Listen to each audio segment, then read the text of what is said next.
Everyone, I hope you all are fine. So आज की इस वीडियो में हम यहाँ पे डिस्कस करने वाले हैं, जैसे कि आप सभी को पता है कि हमारा जो semester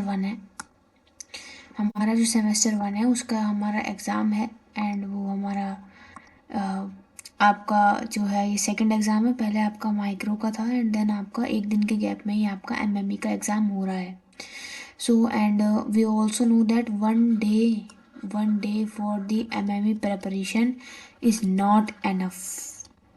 That is not enough at all. So how can we strategize our preparation ताकि हमारा जो स्कोर है वो यहाँ पे बूस्ट हो जाए। ठीक है। सो सबसे पहले हम यहाँ पर चैप्टर नंबर 1 की बात करेंगे। ठीक है। सो उसमें आपको मेन तौर पे जो आपका है वो आपका है ये जो सेट वाली एक्सरसाइज है। ठीक है। ये आपका सेट वाली एक्सरसाइज है। सो इसको आपको कर लेना है। 1.7 है।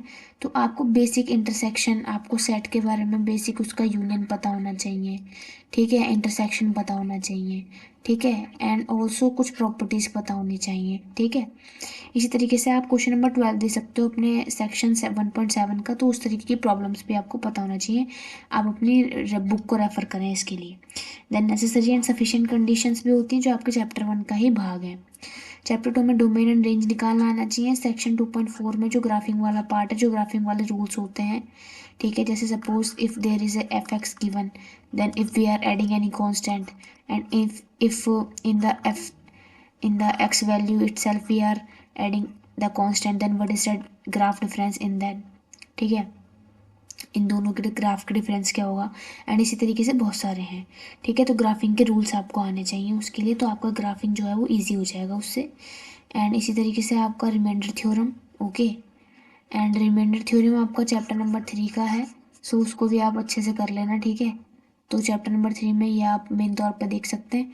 एंड आपका जो है आपका tangent lines. So tangent lines and differentiation chapter number 4 में आपको करना है। ठीक है। तो इसमें आपको डिफरेंशिएशन वाले पार्ट में करना है power rule, basic rules and chain rule.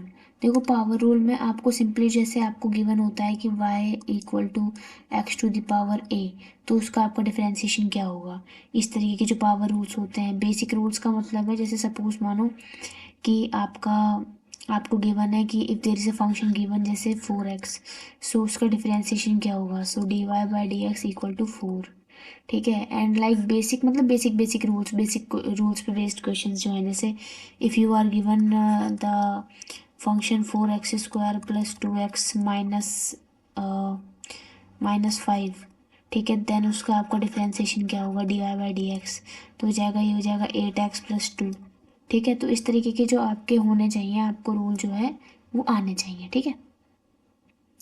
सो ये आपका है।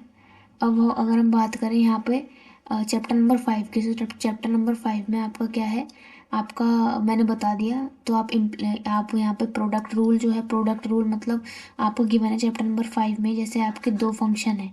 ठीक है। Y equal to f x into g x, तो आप इन दोनों को कैसे डिफ्रेंशिएट करोगे।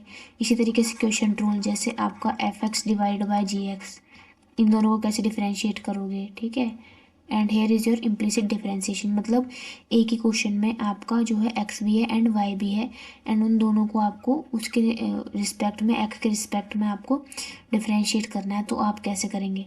ठीक है। सो इस तरीके के क्वेश्चंस आपसे पूछे जाते हैं। 5.4 एंड 5.5 आपके बहुत इंपॉर्टेंट सेक्शन है क्योंकि वो अप्रोक्सीमेशन पे बेस्ड है। ठीक है। लीनियर अप्रोक्सीमेशन, पॉलिनॉमियल अप्रोक्सीमेशन आपसे वहाँ पर पूछा गया है। सो इन जनरल वे ऐसे, तो हमारा जो चैप्टर नंबर 5 है, ठीक है, हमारा चैप्टर नंबर 5 है वो काफ़ी इंपॉर्टेंट है, तो इसको आप अच्छे से करके जाना। देन 6 चैप्टर में एसिम्टोट्स एंड उनकी ग्राफिंग इंपॉर्टेंट है। 7 चैप्टर में एल हॉपिटल रूल्स जो होता है वो आप देख लेना एक बारी। ठीक है। लिमिट्स को फाइंड आउट करने के लिए। एंड इन ऑल्सो इसमें आपको लिमिट्स का जो है बेसिक्स भी आना चाहिए चैप्टर नंबर 7 में। ठीक है। And inverse of a function important बनता है। Mean value theorem, extreme value theorem, ये भी इंपॉर्टेंट बनता है। तो इन शॉर्ट अगर मैं कहूँ तो ये भी इंपॉर्टेंट है आपका चैप्टर। लॉग के बेसिक्स आने चाहिए चैप्टर नंबर 8 में, उसके फॉर्मूलाज एंड उसकी प्रॉपर्टीज़। चैप्टर नंबर 9 में मैक्सिमा एंड मिनिमा को चेक करना आना चाहिए किसी भी फंक्शन के लिए, कॉन्केविटी एंड कॉन्वेक्सिटी के लिए। ठीक है। तो एक में मैक्सिमम मिनिमा चेक करने के लिए first order derivative, and concavity convexity करने के लिए सेकेंड ऑर्डर डेरिवेटिव का यूज़ करते हैं। एंड ये बहुत ज़्यादा एक्सपेक्टेड है कि जो आपके सवाल आएंगे वो इकोनॉमिक इंटरप्रिटेशंस पे आएंगे। जैसे आपको कोई भी डिमांड फंक्शन दे देंगे, प्राइस फंक्शन दे देंगे, ठीक है, उस तरीके से प्रॉफिट मैक्सिमाइजेशन से रिलेटेड कोई प्रॉब्लम दे देंगे। क्योंकि आप इकोनॉमिक ऑनर्स के हैं तो इसलिए इंटरप्रिटेशन वाला भाग ज़्यादा रहेगा, ठीक है। सो ये आपके सारा इंपॉर्टेंट था। ये जो पूरा है, इसमें आपकी जो ये वाली जो PDF है वो आपको मेरे टेलीग्राम चैनल में मिल जाएगी। टेलीग्राम चैनल का लिंक आपको डिस्क्रिप्शन बॉक्स और कमेंट सेक्शन दोनों में मिल जाएगा। एंड अगर आपको इन सभी टॉपिक्स पे बहुत आपका जो है एकदम क्विक रिवीजन के लिए नोट्स चाहिए, सो आप इस पे व्हाट्सएप कर सकते हैं, ठीक है। I am writing a number, so you can WhatsApp there and you can avail those notes, ठीक है। सो आप सिंपली यहाँ पर जो है आप व्हाट्सएप करें नोट्स के लिए। सो ये आपका नंबर है 8595915065, ठीक है। एंड फॉर नोट्स, ठीक है, जिसमें आपका क्वेश्चन भी सॉल्व है एंड इन तरीके से किस तरीके से आपको in a short span of time आपको अपना रिवाइज करना है, वो भी आपका जो है वो आपको बताया गया है, ठीक है। So this was all about the video. If you like this video, then do share this video to your friends and subscribe my channel for these type of videos.